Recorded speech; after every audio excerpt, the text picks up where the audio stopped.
नमस्कार, मैं प्रोफेसर सतीश चंद्र झा अपने चैनल में आपका पुनः स्वागत करते हैं। लग्नेश के संबंध में हमारी बातचीत चल रही थी। किसी भी व्यक्ति का कुंडली उसके संपूर्ण जीवन का एक दर्पण होता है, जिसमें 12 भाव, 9 ग्रह एवं 12 राशियों की गणना से उसमें विभिन्न परिस्थितियों का प्रतिबिंब स्पष्ट उभर कर आ जाता है। किसी भी कुंडली में लग्न को अत्यंत ही शुभ भाव माना गया है। लग्न यदि मजबूत होगा तो व्यक्ति में एक आत्मविश्वास होगी, व्यक्ति अत्यंत दृढ़ निश्चय वाला होगा। अतः संपूर्ण कुंडली की आधी बातें तो इस लग्न से ही स्पष्ट हो जाती है। अब लग्नेश की स्थिति कुंडली में कहाँ है, लग्न के स्वामी किस भाव में जाकर बैठ गए हैं, उसके अनुरूप ही व्यक्ति के जीवन के संबंध में बहुत सारी बातें स्पष्ट हो जाया करती है। जीवन में धन की आवश्यकता किसे नहीं पड़ती है। कौन व्यक्ति होगा जो धन अधिक से अधिक अर्जित नहीं करना चाहता है। साथ ही साथ अपने परिवार के साथ, कुटुंबों के साथ सामंजस्य के साथ रहना किसे नहीं भाएगा। अब यह कुंडली पर ही दृष्टिपात करने से स्पष्ट ज्ञात हो जाती है कि यदि किसी भी कुंडली में लग्न के स्वामी लग्नेश, लग्नाधिपति स्वयं यदि द्वितीय भाव में बैठ गए तो ऐसी परिस्थिति में वह व्यक्ति जीवन में हमेशा ही धन कमाने के लिए प्रयासरत रहेगा और उसे उस प्रयासों में सफलताएं भी मिलती है। आज मैं इसी संबंध में कुछ विशेष चर्चाओं को लेकर आपके समक्ष उपस्थित हुआ हूं। कुंडली का प्रथम भाव अत्यंत महत्वपूर्ण होता है। यह जो प्रथम भाव होता है वह व्यक्ति को स्वयं को जानने का एक मार्ग होता है, क्योंकि जिस व्यक्ति की कुंडली होती है वही व्यक्ति उस कुंडली का लग्न होता है। जैसे यह एक वृषभ लग्न की कुंडली है।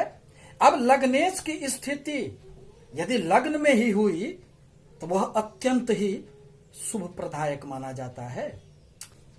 अब यदि किसी भी कुंडली में लग्नेश अर्थात जैसे यह वृषभ लग्न की कुंडली है और वृषभ लग्न के स्वामी शुक्र माने जाते हैं, तो शुक्र यदि द्वितीय भाव में चले जाएं तो फिर इसका फल क्या होगा। इस संबंध में कुछ अति संक्षिप्त एवं सटीक विश्लेषण को लेकर मैं आज पुनः उपस्थित हुआ हूं।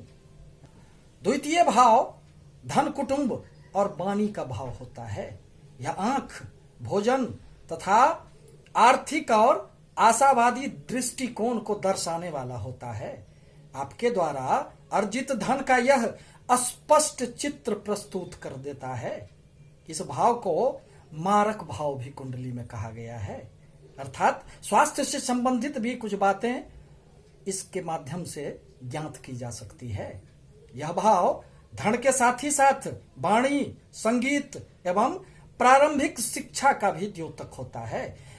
इस भाव के कारक स्वयं देवगुरु बृहस्पति को माना गया है, जो अत्यंत ही शुभ फलदायक ग्रह होते हैं। चूंकि द्वितीय भाव आर्थिक संपन्नता, स्वयं द्वारा अर्जित धन या परिवार से मिले धन को दर्शाता है, अतः लग्नेश यदि किसी भी कुंडली में, लग्नाधिपति यदि किसी भी कुंडली में द्वितीय भाव में पहुंच जाए, ग्रह कुछ भी हो सकता है, परंतु यदि लग्नेश द्वितीय भाव में चले जाते हैं तो ऐसी स्थिति में उन सभी वस्तुओं में वृद्धि हो जाएगी जो इस भाव के अंतर्गत आते हैं। क्योंकि ज्योतिष शास्त्र का एक महत्वपूर्ण नियम है कि लग्नेश स्वयं जिस भाव में जाएंगे उस भाव के फल में वृद्धि करते हैं। अतः द्वितीय भाव में लग्नाधिपति के स्वयं के बैठे होने पर ऐसा जातक अपने प्रयासों से जीवन में धन कमाता है। वह अपने जीवन में धन की कमी कभी भी महसूस नहीं करता है। संपूर्ण जीवन काल में ऐसा व्यक्ति धन खूब कमाएगा, क्योंकि व्यक्ति की संपूर्ण शक्ति अब द्वितीय भाव में ही समाहित हो जाएगी। इसकी वाणी मधुर एवं थोड़ी सी दंभ युक्त होगी, अर्थात स्वाभिमानी प्रवृत्ति का उसकी वाणी में एक ओज उत्पन्न होगा।